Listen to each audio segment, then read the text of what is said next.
আচ্ছা। উম জাভাতে ম্যাভেন কি? এটা নিয়ে আলোচনা করব। সো জাভাতে যখন আমরা প্রজেক্ট রান করি, তো একটা প্রজেক্ট রান করতে আমাদের অনেক সময় অনেক ডিপেন্ডেন্সিস এর প্রয়োজন হয়। ফর এক্সাম্পল, আমি যখন একটা জাভা প্রজেক্টের সাথে MySQL কানেক্ট করতে যাব, আমার MySQL কানেক্টর নামে লাইব্রেরি প্রয়োজন হবে এবং এই লাইব্রেরির ডিপেন্ডেন্সিস গুলো লাগবে। সো সেই ক্ষেত্রে আমাকে কি করতে হবে? আমাকে আহ MySQL সেক্ষেত্রে আমাকে MySQL কানেক্টর সার্চ দিতে হবে। MySQL কানেক্টর জাভা, তারপরে সেখানে যাব। যাওয়ার পরে কানেক্টরটা আমার ডাউনলোড, জার ফাইলটা ডাউনলোড করে প্রজেক্টে অ্যাড করে দিব। সো এইভাবে আমার সবগুলো কাজ করতে হবে। এখন আমি যদি হাইবারনেট নিয়ে কাজ করতে চাই প্রজেক্টের সাথে, তখন হাইবারনেটের যেই যেই জার ফাইল আছে সেগুলো কানেক্ট করতে হবে। এখন বিষয় হচ্ছে, হাইবারনেটের সাথে অনেকগুলো ডিপেন্ডেন্সিস আছে। একটা ডিপেন্ডেন্সিস না, সেখানে ট্রানজিশন ডিপেন্ডেন্সিস আছে। অর্থাৎ হাইবারনেটের যে ডিপেন্ডেন্সি গুলো আছে সেগুলো আবার আদার ডিপেন্ডেন্সিস এর উপরে ডিপেন্ড করে। সো এটাকে বলা হচ্ছে ট্রানজিশনাল ডিপেন্ডেন্সিস।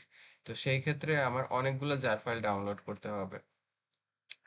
আম, এই ক্ষেত্রে একটা সমস্যা হলো যে আমাকে ভার্সন গুলা মেনটেন করতে হবে। অর্থাৎ সাপোজ জাভা স্প্রিং এর সাথে হাইবারনেটের কোন ভার্সনটা যায় সেটা আমাকে মেনটেন করে ডাউনলোড করতে হবে।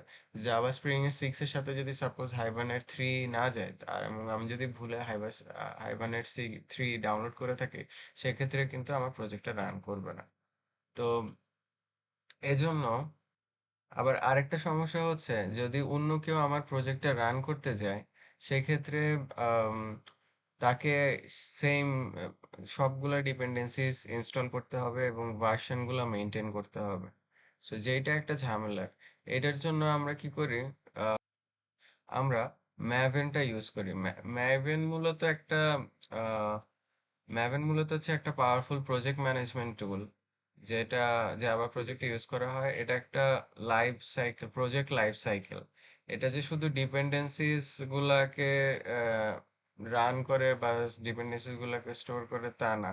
ম্যাভেন একটা প্রজেক্টকে কম্পাইল, রান, প্যাকেজেস ডিপ্লয় এগুলা করে থাকে। এখন ম্যাভেন প্রজেক্ট যদি আমরা ক্রিয়েট করি, so আমরা ফার্স্টে ইন্টেলিজেন্সে যে নিউ প্রজেক্টসে যাব, সেখানে দিলাম জাভা ম্যাভেন ডেমো নামে একটা প্রজেক্ট ক্রিয়েট করলাম। এবং এখানে আমরা দেখতে পাচ্ছি অপশন, সেখানে ম্যাভেন সিলেক্ট করব এবং ক্রিয়েট দেব। সো ক্রিয়েট দেওয়ার পর আমার এখানে একটা ম্যাভেন প্রজেক্ট ক্রিয়েট হবে এবং ম্যাভেন প্রজেক্টে আমার একটা pom.xml ফাইল থাকবে। এই pom.xml ফাইলটা কি? এই pom.xml ফাইল হচ্ছে project of pom stands for project object model. অর্থাৎ এইখানে আমার বিভিন্ন ডিপেন্ডেন্সিস, প্লাগইনস, সেটিংস এগুলা থাকে। এবং আম, এই আমার প্রজেক্টের নেসেসারি কনফিগারেশনস গুলা থাকে। আম, যখন আমি পম ফাইলটাকে রিলোড করব, তখন এই ডিপেন্ডেন্সিস গুলা ডাউনলোড হয়ে যাবে। সো এখানে যেমন ধরি, এইটা হচ্ছে একটা ডিপেন্ডেন্সি। একটা ডিপেন্ডেন্সি তিনটা পার্ট থাকে। একটা হচ্ছে গ্রুপ আইডি। ডিপেন্ডেন্সি তিনটা পার্ট থাকে: জিএভি, গ্রুপ আইডি, আর্টিফ্যাক্ট এবং ভার্সন। তো সেটা এখানে আছে যে গ্রুপ আইডি, আর্টিফ্যাক্ট এবং ভার্সন। গ্রুপ আইডি দাস হচ্ছে কোন অর্গানাইজেশনের প্রজেক্টটা, সেক্ষেত্রে এখানে অর্গানাইজেশনের নাম অবশ্যই ইউনিক হতে হবে। তো ইউনিক করার জন্য কি করে, আমরা ডোমেন নেমটাকে রিভার্স করে লিখি। যেমন এটা হচ্ছে example.org ডোমেন, তো সেটাকে এক্সাম্পল হিসেবে লেখা হয়েছে। আর্টিফ্যাক্ট হচ্ছে প্রজেক্ট নেম, যেহেতু আমার প্রজেক্ট নেম হচ্ছে জাভা মেভেন ডেমো। আর ভার্সন হচ্ছে আমার যে ভার্সনটা আছে ডিপেন্ডেন্সিস এর, সেই ভার্সনটা। এবং আহ, এইটাকে আমি যদি রিলোড দিতে চাই, আমি এখানে মেভেনে যাব। আর এবং আচ্ছা, এখানে মেভেনে যাই, আমি এখানে রিলোড মেভেন প্রজেক্ট দিব।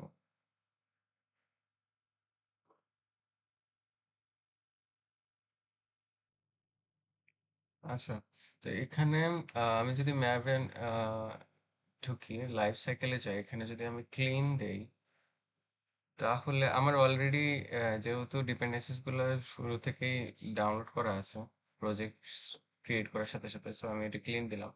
এখানে একটা টার্গেট ফোল্ডার ছিল, টার্গেট ফোল্ডারটা ডিলিট হয়ে গেছে। এখন আমি যখন কম্পাইল দিব টার্গেট ফোল্ডারটা চলে আসবে আবার,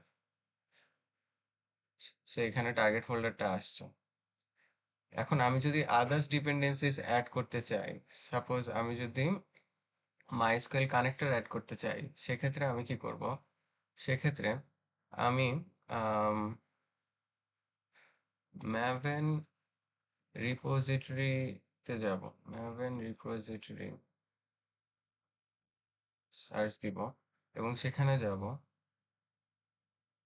এখানে যে আদার্স অনেক সাইট আছে ওগুলোতেও যাওয়া যায় সেম। তো এখানে আমি মাইএসকিউএল কানেক্টর লিখে সার্চ দিব, মাইএসকিউএল কানেক্টর সার্চ দেওয়ার পর এই যে আমার এখানে আসছে মাইস্কুয়েল কানেক্টর জাভা। আমি এটাতে যাব এবং এখান থেকে যে কোনো একটা ভার্সন নিব।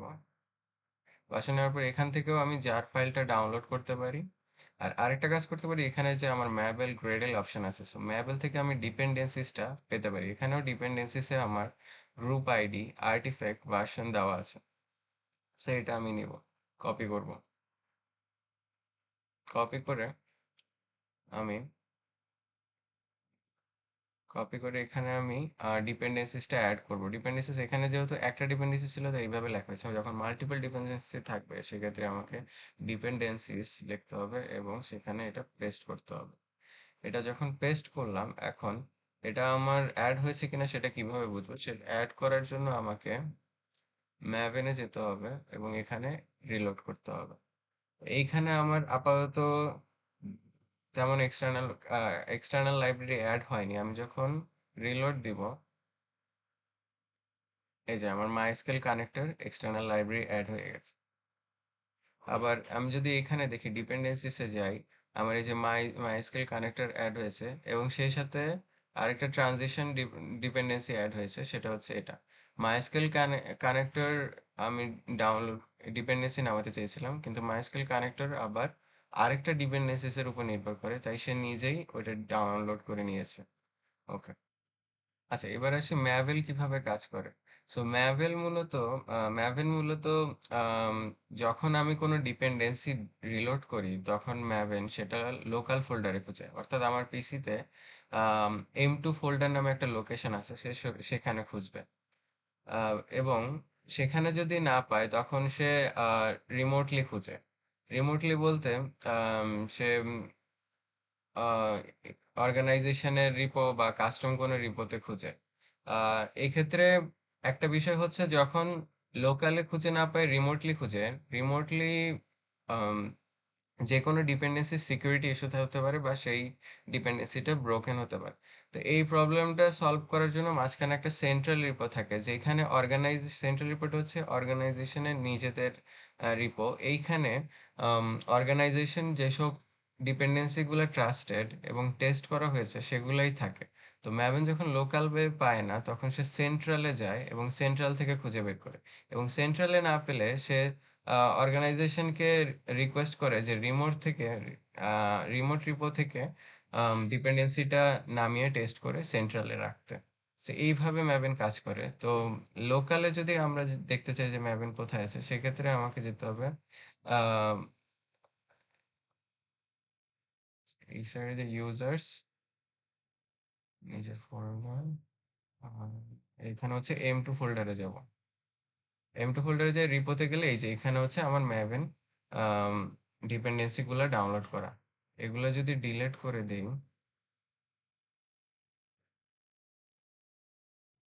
আচ্ছা এগুলো এখন ডিলিট হয়ে গেছে। তো আমি যদি এখন প্রজেক্টে যাই এবং প্রজেক্টে যদি রিলোড দেই, সেক্ষেত্রে আমার এই যে ডিপেন্ডেন্সি গুলা গায়েব হয়ে গেছে। আবার আমি যদি রিলোড করি তাহলে এখানে আবার অ্যাড হয়ে যাবে, এই যে অ্যাড হচ্ছে, এখানে আবার অ্যাড হয়ে যাচ্ছে। তো এইভাবে কাজ করে।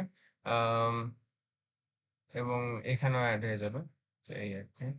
আর pom.xml ফাইলে আমরা যেই নেসেসারি ডিপেন্ডেন্সিস গুলো লাগবে সেগুলো আমরা এভাবে অ্যাড করব। কিন্তু এই ডিপেন্ডেন্সিস গুলার সাথে আরো অনেক পাইপলাইন, আরো অনেক প্যাকেজেস, আরো অনেক ডিপেন্ডেন্সিস প্রয়োজন হইতে পারে। সেগুলা কি সেগুলা থাকে হচ্ছে আমার আম, Maven,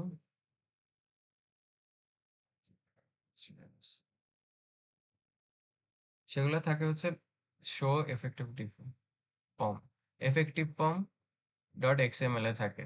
অর্থাৎ এইখানে আমার necessary properties, dependencies, repositories, plugins, build, এগুলা উম, সবগুলো থাকে।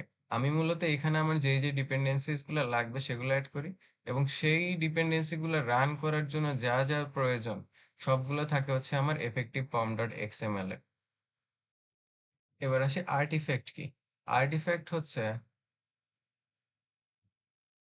আমার আর্টিফ্যাক্ট হচ্ছে আমার একটা প্রজেক্ট টেমপ্লেট, অর্থাৎ আমার একটা প্রজেক্ট ডাউনলোড করতে যেই যে নেসেসারি ডিপেন্ডেন্সিস প্লাগইনস প্রয়োজন হবে, সেই প্রজেক্টের আর্টিফ্যাক্ট চুজ, সাপোজ যে কোনো আর্টিফ্যাক্ট ধরেন এমভিসি, এমভিসি স্প্রিং বুট এমভিসি। সো সেই স্প্রিং বুট এমভিসির একটা প্রজেক্ট রান করতে আমার যেই যেই ডিপেন্ডেন্সিস প্লাগইনস লাগবে, সেটা আমি যদি আর্টিফ্যাক্টে চেক করি এবং ওটা সিলেক্ট করি, তাহলে ওই ডিপেন্ডেন্সিস গুলো আমার আলাদা করে নামাতে হবে না। So, এটা যদি আমি প্রজেক্টে যাই, নিউ প্রজেক্টসে যাই, সো এখানে নিউ প্রজেক্টস, এবং এখানে ম্যাপ আর্কিটেক্ট আর্কিটাইপ আছে। সো আর্কিটাইপে আমি যদি জাভা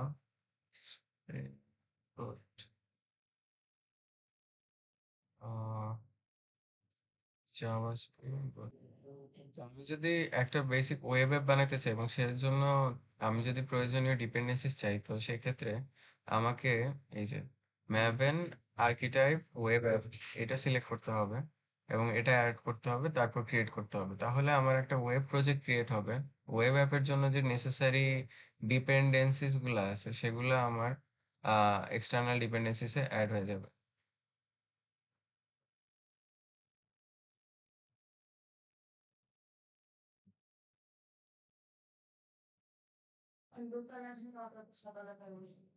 আচ্ছা, এখানে আমার এই যে ম্যাপেন যে ইউনিট 3.81, এখানে একটা ফোল্ডার ক্রিয়েট হয়েছে, সেখানে অনেক কিছু আছে যে একটা ওয়েব অ্যাপের জন্য নেসেসারি থিংস।